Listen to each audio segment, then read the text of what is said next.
Next speaker is doing project number 7 in the Competent Communicator Manual, Research Your Topic. The objectives for that speech project are as follows. Collect information about your topic from numerous sources. Carefully support your points and opinions with specific facts, examples, and illustrations gathered through your research. The time limit for this speech project is 5 to 7 minutes. The project speaker is George Alzate. The title of his speech is Watch What I Say, See What I Mean. Watch what I say, see what I mean. George Alzate.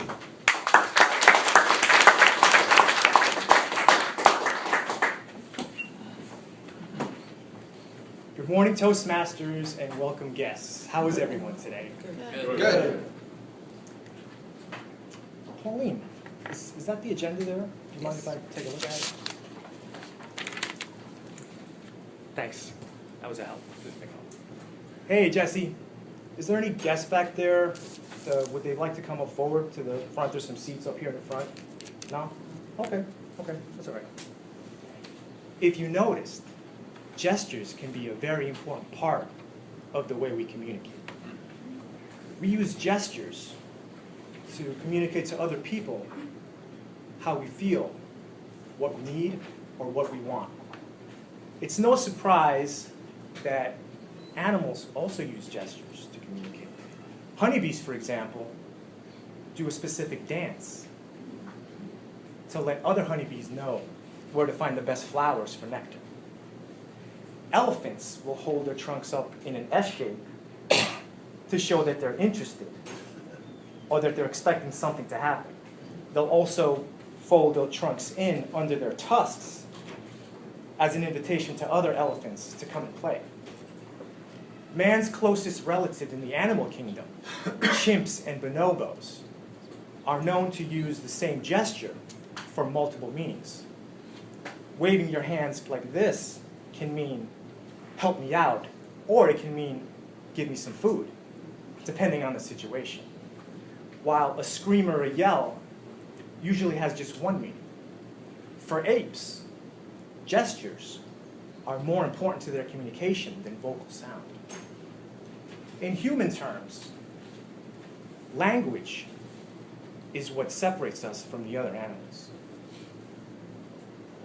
The ability to use spoken language to express our thoughts through verbal communication is unique to the human species.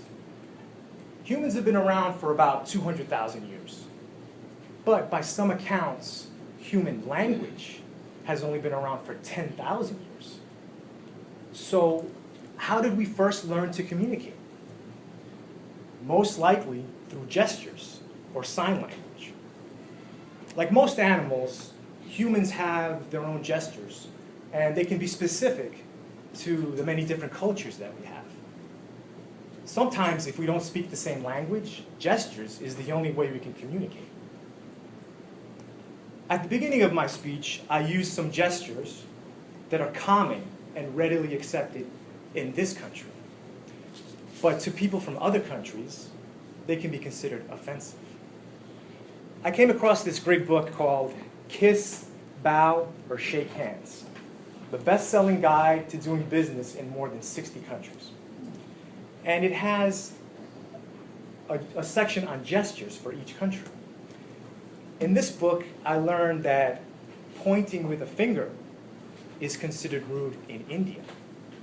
Indians point with the chin. Calling someone over by wagging the fingers of your hand with the palm up in Malaysia can be taken as an insult. Instead, hold your hand out with the palm down and you make a scooping motion. Giving somebody the thumbs up gesture in Saudi Arabia, it's a no-no, as in most of the Arab world. But I never experienced culture shock than from one simple gesture I made in an airport in China. My wife is Chinese, and on my first trip to China, she flew ahead of me, and then she met me at the airport when I came in. As I emerged out of the customs area, she came out of the crowd, she waved at me, and then we gave each other a peck on the lips, the most briefest of kisses. all of a sudden, the whole reception area, almost 100 people, let out a collective, ooh! Apparently, public affection between the opposite sexes is not condoned in parts of China. Now I know. Okay, gestures are important to animals and to us if we're visiting other countries or we're meeting new foreigners. By a show of hands, how many here have ever applied for a job or gone on a job interview? Okay, most of us. Did anyone notice if one of the job requirements was has good communication skills or works well with others? According to the U.S. Bureau of Labor Statistics website, www.bls.gov,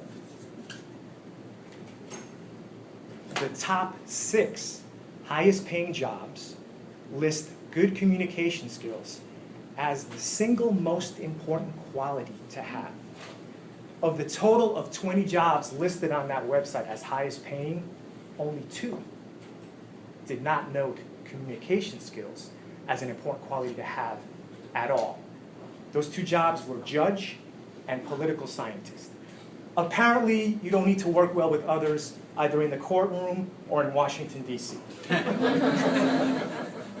But we're in Toastmasters. We're working on improving our body language. We're using gestures. Project 5, Your Body Speaks. But how do you know that you're using your gestures correctly outside of Toastmasters? Is there a way to measure this? Believe it or not, there is. In an article published in the Harvard Business Review, MIT's Human Dynamics Laboratory has devised a way to measure this. The way people interact with others, and how productive that team is. They attach sensors called sociometric badges to workers in different job sites such as banks, customer-centered call centers, and hospital wards. And with these sensors, they were able to track body language, including arm and hand movements, nods, but not facial expressions, body position, where people face each other, and how they stand in a group, tone of voice, but not words. They did this for up to 6 weeks, and what they found was surprising. The most successful teams shared these common characteristics. Number 1, every team member talked and listened in equal measure, keeping the contribution short and sweet. Members faced each other, and their gestures were energetic.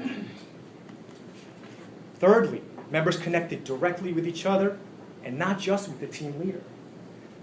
All of these factors were found to be most important to the success and productivity of the team. However, the individual member qualities such as intelligence, knowledge, and experience were not a factor at all. The author of this research article summed it up perfectly. His name is Alex Penn. He said, the old adage that it's not what you say, but how you say it, it turns out to be mathematically correct. Gestures are vital to the way we communicate, miscommunicate, or non-communicate. When we watch what we say or see what other people mean, we're not just hearing or knowing. We're seeing a visual picture in our head. Be aware of your gestures and use them to your advantage to succeed in business and in life. Mr. Toastmaster.